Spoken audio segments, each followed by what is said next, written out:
Tong yan mahiling ta kung gurano kakusog ang paros asin ang uran na darakang typhoon uwan.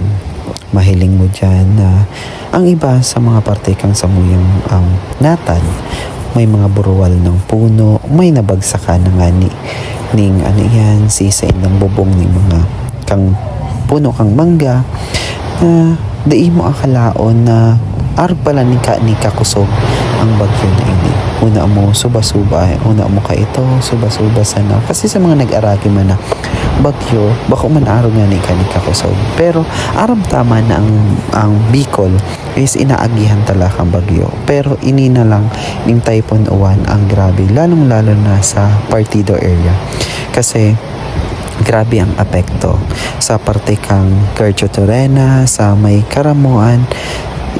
Kung mahiling ta sa mga barita, grabe yung sa indang inagihan, si mga siwol nagkagaraba, si mga harong literal nagkagarawa. Kaya sarong pagirumdum ini sa tuya ng mga residente na daita pagbasang-basangon anuman na mga kalamidad ang papaabot.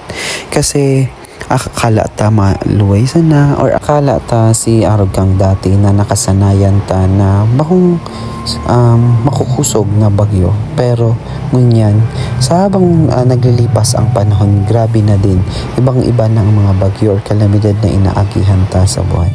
So habang hinahalata na matapos o maglihis ang bagyo, ang saro sa madahom na gibuhon ta is maghigop-higop ning mainit na sabaw. Arang lalong-lalo na sa malipot na panahon na aragang pag may mga bagyo-baga.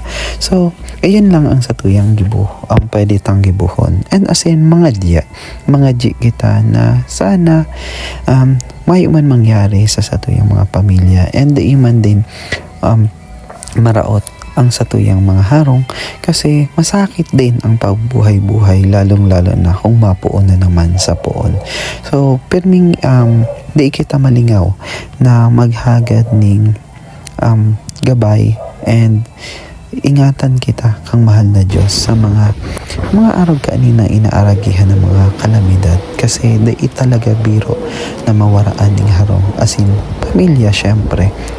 Kaya sarong pagirumdom na sa mga araw kaini na kalamidad as in sa satuyang kalikasan na atamanon ta ang satuyang kapalibutan as in ang satuyang kalikasan kasi kumbaga sa sobra taman abuso sa satuyang Mother Earth ining satuyang mundo iyo man ini ang balik sa tuya ang masyado man na kalamidad sa tuya. Pero kung inaatamanan ta or inaataman ta ang satuyang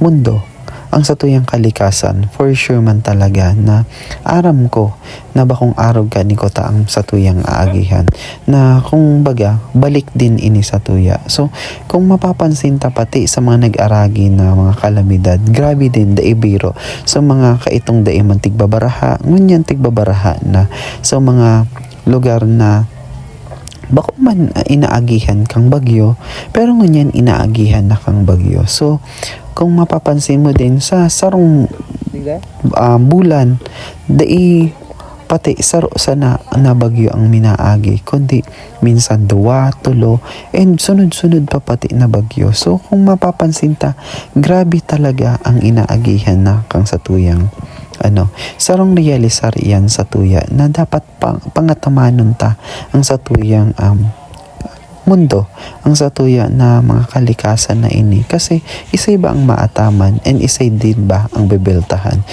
Kaya kung mahiling nindo dyan matapos ang bagyo, pakatapos ng bagyo na iyan, mahiling nindo dyan kung guran o ang naging epekto kang bagyong uwan naan. So kadakol mga naturumba na mga puno, yan mahiling mo dyan sa kapitbahay may igo dyan nagpuputol kasi nabagsakan kang punong mangga. Ilo mo ang samuyang kubo. Yan, yan. Kadakol ate, kung mahiling mo dyan, bakong mo suba-suba. And kadakol mga naapektuhan, aram ko, pasalamat na lang ni kami. Iyo sana yan ang inagihan mi. Pero kung mahiling mo sa mga balita, mahira ka nas na wash out maray ang sa indang harong. And grabe din, dai mo aram and dai mo ma-imagine kung paano sinda mapun ulit. So, permi kitang kita na permi kitang magpasalamat, maghagad ni pangkanchi na sana ilikay man kita sa mga araw ni kalamidad kasi mahirap ang buhay na inaagihan, lalong-lalo na kung mapuon ka na naman sa puon. So, ayan. So, digdi matapos na ang sakoyang mini vlog pag-abot sa naging sitwasyon or experience sa Bagyong Uwan. Sana makasurvive and sana patuloy lang kita sa buhay ta na kaya ta ini na malalampasan ta ang mga araw kaani na mga sitwasyon. So laban lang mga ang kapako. Thanks for watching.